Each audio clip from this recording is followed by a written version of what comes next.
Be yourself the example. Do only good and no harm to others. Through intense sadhana, abilities increases to learn new things. Master T. Lobsang Rampa is guiding astrally in today's date also.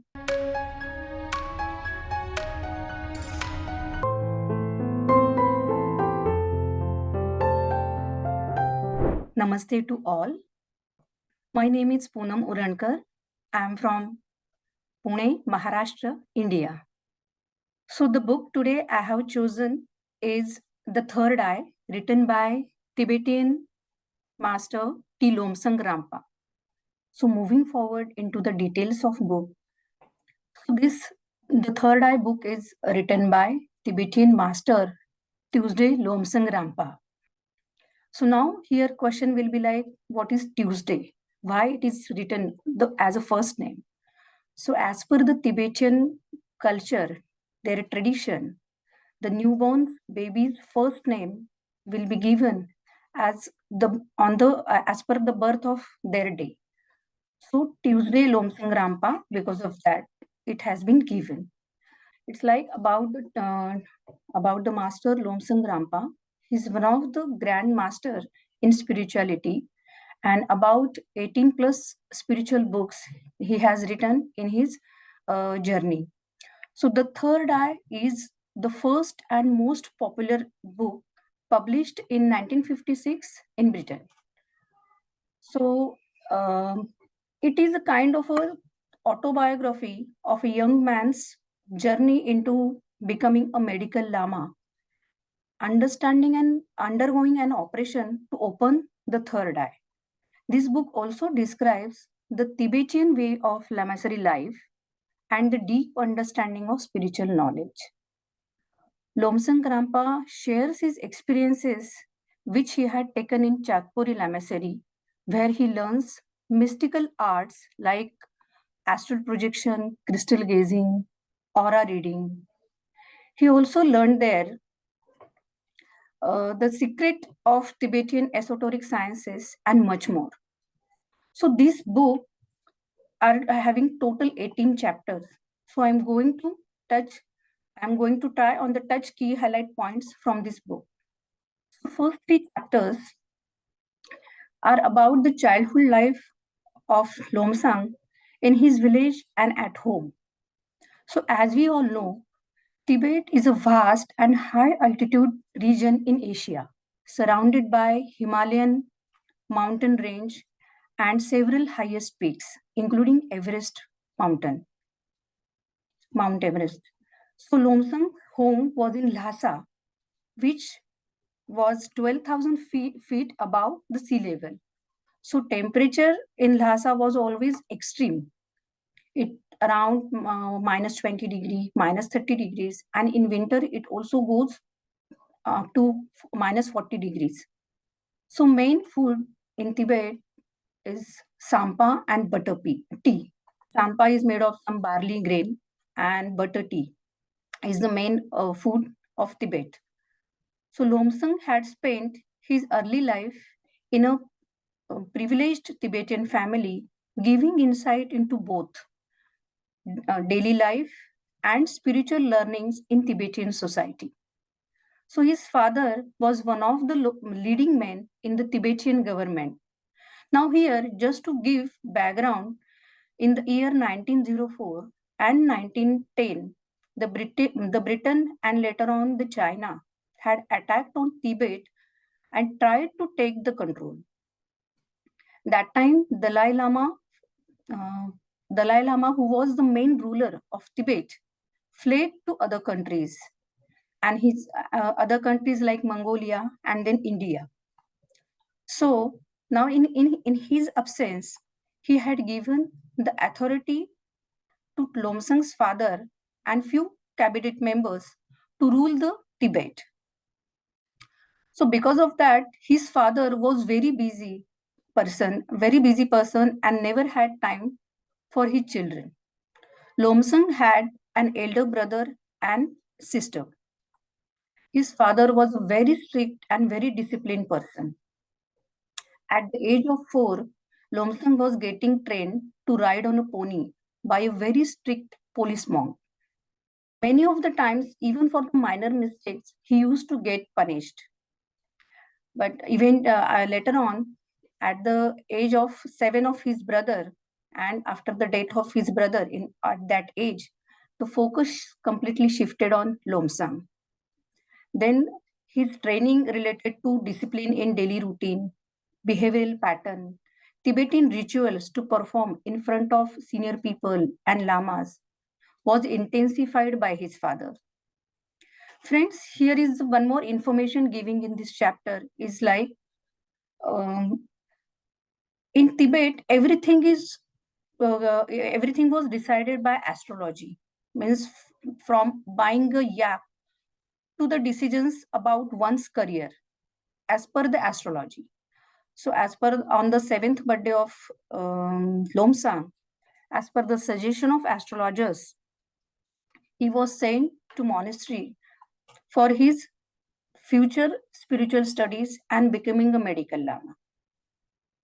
So from these three chapters, the takeaway for us is like detachment with family, a house and materialistic atom.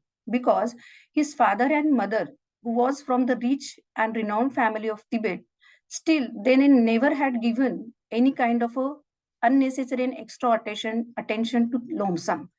So he was always in a detachment mode within his family itself. So the next chapters about life in Lamasery.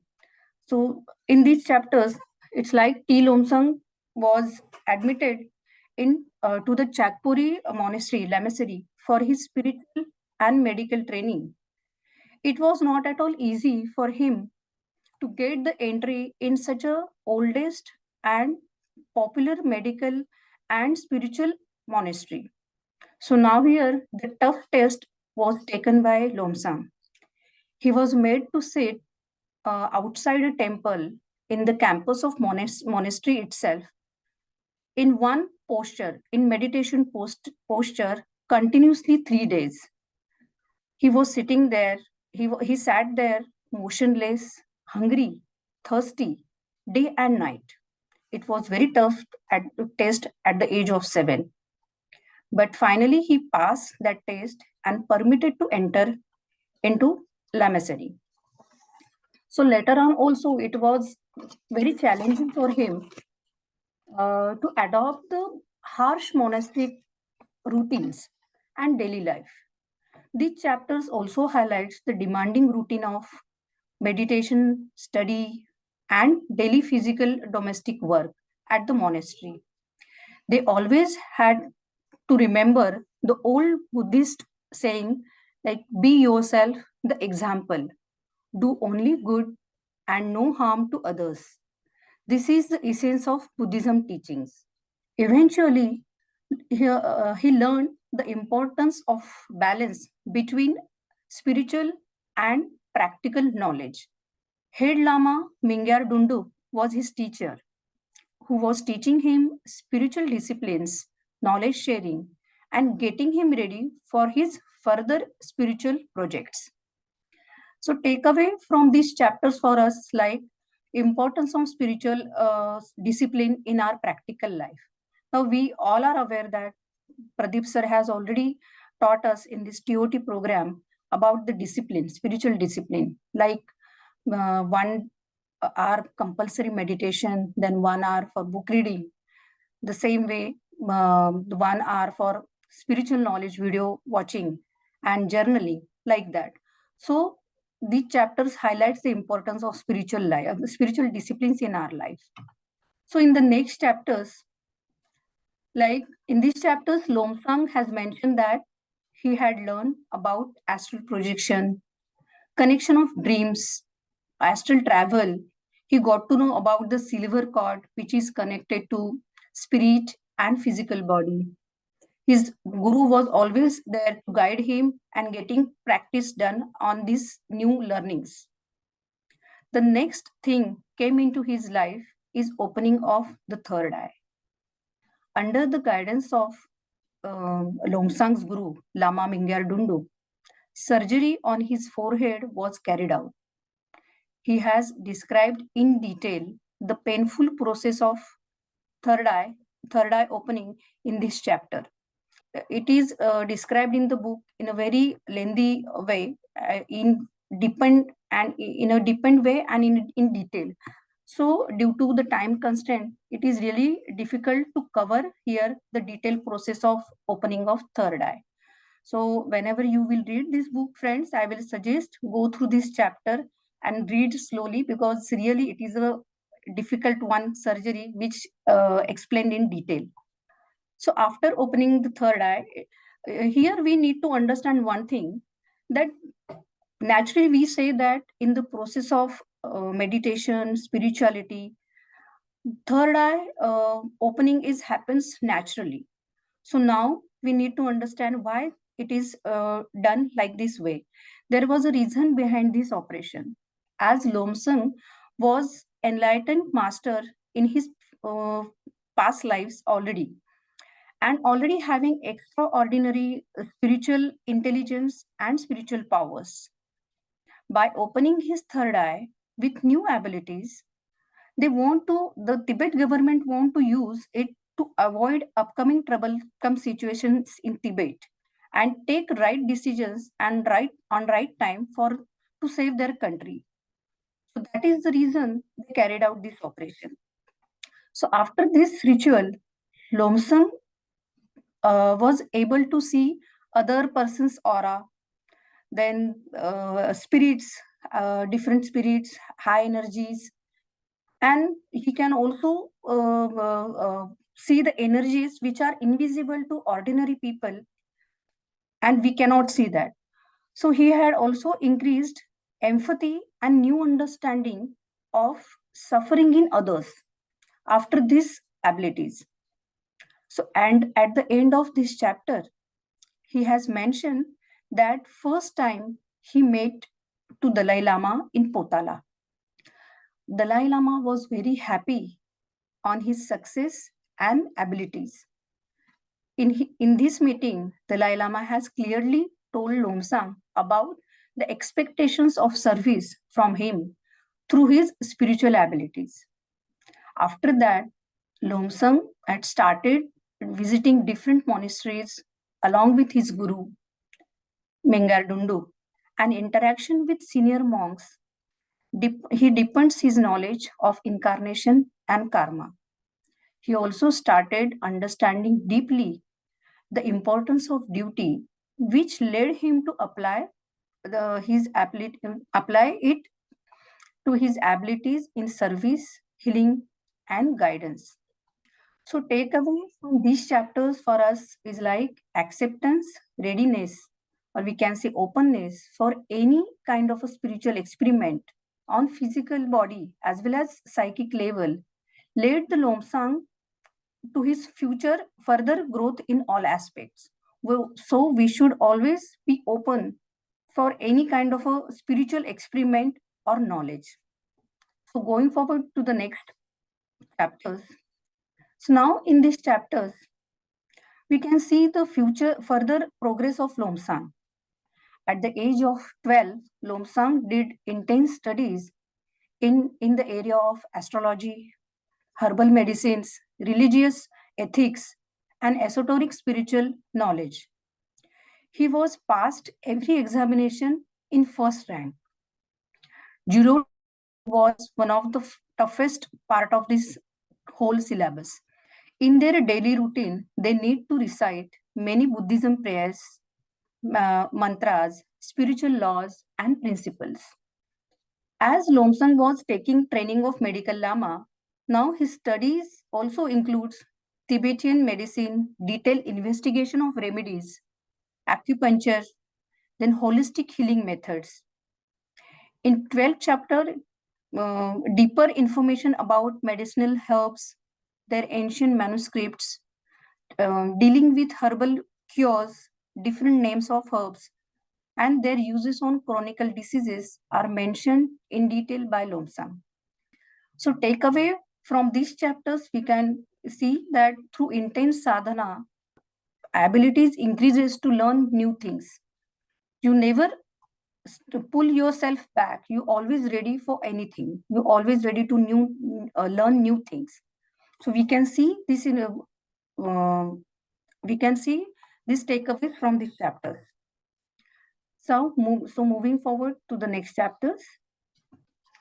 Friends, here we can see that we can notice while reading this book, Lobsang was always ready for any courageous activities, spiritual operations, spiritual experiments on his physical body as well as on psychic level.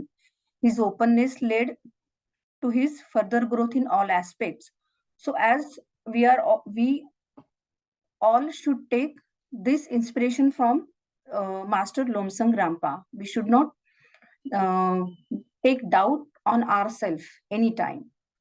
So the next chapters in this,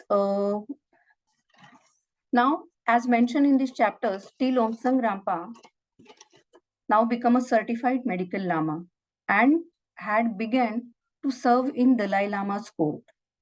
Using his third eye abilities, Lobsang was able to perceive the auras of visitors and report their true intentions and motives to Dalai Lama's court. If the visitor or foreign dignitaries coming with hatred in their heart space, or if they are already angry on some things, or they are not willing or happy to meet Dalai Lama, then that time Lobsang could see the colors of their aura as red, orange, and also guess their intentions further. So it was helping to Dalai Lama's court to know about these dignitaries. So he was also mentioned in this chapter about his travel experience at 17,000 feet highland, Chung Tung Mountain, where he could see Yatis and the knowledge about the Yatis and their life received from his guru, Lama Mingar Dundu. So again, the detailed information of this travel was mentioned in in this chapter by Lobsang. So we have already, while reading this book, we can see that Lobsang Rampa was a very courageous soul and always helpful to others also, other lamas also. So the takeaway from this side, it should be like this: helpful to others. So moving forward to the next chapters. At the end of the book, T. Lobsang mentioned that after he had been honored as Lama, he has told about the last spiritual test, which is regarding the near death experience. It was the hardest test for him, as preparation of this test itself took 3 months. He was under the strict supervision of senior lamas, courses of horrible tasting herbs, and very less quantity of sampa and butter tea. He took out of body experiences in this exam. He went for this examination into a cave which was almost around 400 to 500 feet down in the ground, on the ground. So it is really interesting to read this chapter in the book to take the detailed information how was the procedure of this exam. So now again the details has been mentioned in the chapter about this last test. Of course, he passed the test successfully. Lastly, with the purpose of protection of knowledge which he had taken about the ancient spiritual rituals, esoteric spiritual wisdom, spiritual powers, and knowledge of medicinal herbs, orders came from Dalai Lama's court for him to leave Tibet and move China to serve the mankind. They have already, there are already predictions that the attacks were going to happen again on Tibet. So they don't want to vanish. They don't want to vanish this spiritual knowledge and Tibetan rituals. So for the next generation of the Tibet and as well as for the other countries, for mankind, the Dalai Lama has given these instructions to Lobsang. So here, I want to read the Dalai Lama's words, which he has told about the Lobsang. I am going to read this from this slide. As per the records of Lobsang's last incarnation, and also as per the astrologers' predictions, Lobsang will have a hard time at the start, but will attain success in the end. He will go to many foreign countries all over the world. He will see death and destruction and cruelty, which he cannot imagine. The way will be long and hard, but success will come as predicted. These were the Dalai Lama's words for Lobsang. Now, moving forward to the conclusion of this book. The conclusion of book is like Lobsang Rampa accepted his spiritual calling and was ready to serve others with wisdom attained through the opening of the third eye. Friends, here we can see all the masters, whenever they are giving some spiritual insights, knowledge, we should always try to integrate in our life. As we all are the participant of TOT program, this is like we are going to learn from each and every book. So just as already I have mentioned the takeaways on each slide, but just to revise them is like detachment.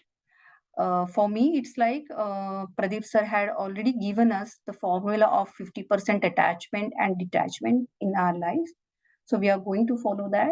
The second takeaway is like spiritual discipline, which I have already explained. The routine which Pradeep sir had given to us. Then faith in Guru, as well as faith in the process of universe. It should be there, because without your faith, you cannot try to attain the experiments in spiritual experiment in your life. Then acceptance and openness. It should be there for our own spiritual growth and soul evolution. Then last but not the least, spiritual service to others. I think for that reason, we all are here in TOT program.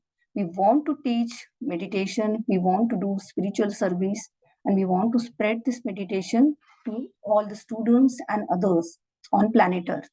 So that is the one motto. So we are the participants of TOT program. So this is all about from my side. But before moving to our question and answer session, I would like to share some information with you all. As we all know that Lobsang Rampa, Tuesday Lobsang Rampa was one of the great grandmaster in spirituality, who had given guidance to many masters physically as well as astrally, including Patri sir in his initial phase of meditation and spirituality. By reading his one more popular book, You Forever, Patri sir has got enlightened. As he has mentioned this, he has mentioned itself in his one of the video. So also the as per experiences shared by many masters, if we go through his books with deeper understanding and knowledge, and if we are open, the master Lobsang Rampa is guiding astrally in today's date also. This is a very important information for all of us. Pradeep sir always says to us, if student is ready, masters appears. So in the same way, he is still available for all who really want to grow in their spiritual life and soul evolution. So this is a autobiography of Lobsang Rampa about his childhood till becoming to the medical lama and spiritual master. After that, his main work had been done into other countries like Britain, then China. His main work, majorly work, has been done in these countries. There are many inspiring books written by Lobsang Rampa Master. You Forever, also a very nice book, which we should read. So that's it from my side about this book. Now we can move forward toward our question and answer session. Yes, Shubhangi, you can. Yeah, thank you so much, Poonam. It was really a great presentation. And only one question, maybe I don't know whether I missed. You told about the operation. So is it Yeah. not the spirit? Can we say that it is not the spiritual opening? I mean, it is artificial opening. How No, you it should? was actually surgery done by a few senior lamas Mm-hmm. on his forehead. Just to give glimpse about it, like the process was started with putting a herbal compress on his head, and after that, one senior lama actually after the 12 hours of duration, the compress was removed, and one senior lama has actually took his head between his knees, and it was told by his guru not to move at all because this operation surgery need to be done in full consciousness. So he Okay. was in stillness, and an instrument of U shape of the material of steel, shining steel, like it was actually inserted in the center of his forehead, and it was pressed like it penetrated the skin and flesh, and it was pressured till the end of the bone. So it was actually a operation carried out on his forehead, and after it was in detail mentioned in the chapter, but it was not the astral surgery, it was Mm-hmm. actually a physical surgery Okay. carried out on his forehead for opening of Okay. third eye. Okay. Yes, Yeah, yeah. I hope Thank you. I answered. It's really Yeah. great. Thank you so much. Yeah. Thanks. Thank you so much. Yeah. Thank you. Yes, the examples, in chat box, there is one question about the examples, how he used his abilities of third eye. So it's like that. The Dalai Lama's court, he started giving this service. It's like whenever all the foreign dignitaries, maybe from Britain, maybe from China, they used to visit Dalai Lama for the discussions or meetings. At that time, in their premises, actually Lomsang was in a hidden position in their court, and he used to watch the person who's entering in the Dalai Lama's court. He observed the auras. He tried to get into the intentions and what is the motive of that person who's coming to meet. So that way he was giving the service through his third eye abilities, because he could perceive the intention as well with the auras of the person, and these are the things where they are taking benefit of these abilities to take the right decision about whatever discussions happening within them. So it was like that. Thank you very much. My question here is, you mentioned that, I mean, since it's an autobiography, I think you have to take what's given there. But at the end, you mentioned that his work predominantly was in China, Britain. So the work here was, again, a spiritual journey? Was it meditation? What kind of work uh, did he do in these two places? Is something like that mentioned in the book that you wish to share? Yes, actually, to answer this question is like the journey of his next duration is not mentioned in this book. But what I have read about in other books, it's like Lomsang moved to other countries for spiritual service only. But the Western countries was they were not accepting this kind of a knowledge or wisdom. They were resisting. Resistance was there on a high level from Britain, especially. So to convince them कि such kind of knowledge or wisdom or rituals are there related to our soul is there. So for that he went to other countries, and in fact in China he was actually captured. He was sent to jail, and lot of cruelty happened with him on physical level as well. And there are much more deeper information related to his journey, but it was not at all easy for him. But pure for spiritual service he's went ahead to different countries, madam. So here I really cannot, I'm not able to explain all that journey, but you must read You Forever book also.